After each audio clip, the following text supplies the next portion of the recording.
आपण ती उपाययोजना केलेल्या व्यवस्थित आपण तिथल्या आपण यावेळेला म्हणजे आपण नागरिकांनाही याच्यामध्ये आपण सहभागी करून घेतो। त्याचबरोबर त्यांनी आमचे सन्माननीय लोकप्रतिनिधी असतील त्यांनाही आपण तशा पद्धतीचा पत्र व्यवहार केलेला आहे की त्यांच्याकडूनही काही सूचना आम्हाला मिळतात।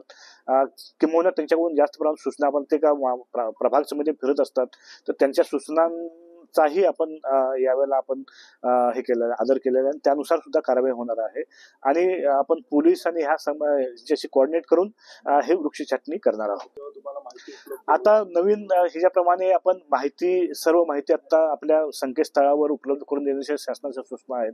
त्याच्यामुळे भविष्यात हा मुद्दा तसा गैरलागूच होणार आहे। सगळी माहिती प्रत्येक विभागाची माहिती तुमच्या संकेतस्थळावर उपलब्ध राहणार आहे। साधारणपणे 1 ते 1.5 कोटीचा निधी यासाठी आपण वापरतोय, परंतु त्या निधीपेक्षा जे काही नुकसान पावसाळ्यामध्ये होतं ते अतिशय महत्वाचं आहे। म्हणजे लोकांना कुठल्याही पद्धती इजा होऊ नये, त्यांच्या मालमत्तेचं नुकसान होऊ नये आणि लोकांचा खोळंबा होऊ नये, ह्या सगळ्या गोष्टी अतिशय महत्वाच्या आहेत। साधारण 1.5 कोटीच्या आसपास आपण खर्च 9 प्रभाग समित्यांसाठी आपण खर्च करतोय। साधारणपणे मागाशी सांगितल्याप्रमाणे 7 लाखाच्या आसपास जास्त वृक्ष ठाण्यामध्ये आहेत। त्याच्यापैकी 6367 जे वृक्ष आहेत त्यांच्या धोकादायक फांद्या ज्या आपण छाटणार आहोत। आपण दरवर्षी जे वृक्ष छाटणी करतो पावसाळ्याच्या आधी धोकादायक स्थितीत असलेले जे वृक्ष असतील त्यांच्या फांद्या असतील त्याच्यावर आपण कारवाई म्हणून आपण 15 मे पासून दरवर्षी आपण वृक्षांची छाटणी करतो। धोकादायक फांद्या असतो, परंतु यावेळेला माननीय आयुक्त महोदयांनी ती कार्यवाही लवकर करावी जेणेकरून पावसाच्या आधी कुठल्याही पद्धतीचं वृक्ष छाटणीचं एखादं काही राहू नये आणि त्यात पावसाळ्यामध्ये धोका निर्माण होऊ नये यासाठी आपण 15 मार्च पासून शहरामध्ये प्रभाग समितीने धोकादायक झाडांच्या फांद्यांची छाटणी मोहीम सुरू केलेली आहे। त्यासाठी आपण जे काही सार्वजनिक ठिकाण असतील, उद्यान असतील, पदपथ असतील, बसस्टॉप असतील, या सर्व ठिकाणी जे काही धोकादायक स्थितीत असलेल्या झाडांच्या फांद्या असतील त्या आपण छाटणीचं मोहीम सुरू केलेली आहे। साधारणपणे शहरामध्ये 6367 झाडांचं आपण सर्वेक्षण केलंय प्रभाग समितीने आहे आणि त्या झाडांचं आपण आता छाटणीला सुरुवात करतोय। कुठलीही सावली नष्ट होणार नाही याची काळजी घेऊन, आता उन्हाळा कडक उन्हाळा याची जाणीव आम्हालाही आहे, परंतु हे करत असताना आपण त्या झाडाची सावली नष्ट होणार नाही।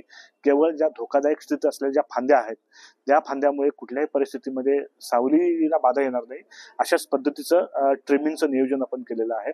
प्रभाग समितीने आपण तशी मॅनपॉवर मशिनरी उपलब्ध करून दिलेली आहे। त्याच्यावर आपण कंत्राटदारांना सूचना दिलेल्या आहेत, आमचे अधिकारी तैनात केलेले आहेत प्रत्येक प्रभाग समितीने आहे आणि त्याच्यावर प्रभाग म्हणजे झोन नुसार आपण आपले वरिष्ठ अधिकारी त्याचं मॉनिटरिंग करण्यासाठी आपण नियुक्त केलेले आहेत। त्याच्यामुळे अतिशय व्यवस्थितपणे झाडाला बाधा होणार नाही आणि अनावश्यक वृक्ष छाटणी होणार नाही याच्या सूचना आपण ऑलरेडी त्या ज्या ठेकेदारांनी दिलेल्या आहेत। नियोजनबद्ध पद्धतीने आपण पावसाळ्याच्या पूर्वी जास्तीत जास्त धोकादायक ज्या फांद्या आहेत त्याचं छाटणी करणार आहोत जेणेकरून पावसाळ्यामध्ये कुठलीही दुर्घटना होऊ नये। दरवर्षी असे झाडं उन्मळून पडण्याच्या घटना होतात, धोकादायक स्थितीतील फांद्या पडून लोक जखमी होण्याच्या घटना होतात, वाहनांचं नुकसान होतं, मालमत्तेचं नुकसान होतं। हे नुकसान टाळण्यासाठी जीवित हानी होऊ नये किंवा जीवितास धोका निर्माण होऊ नये, मालमत्तेचं नुकसान होऊ नये यासाठी आपण 2 महिने आधीच ही वृक्ष छाटणी मोहीम सुरू केलेली आहे।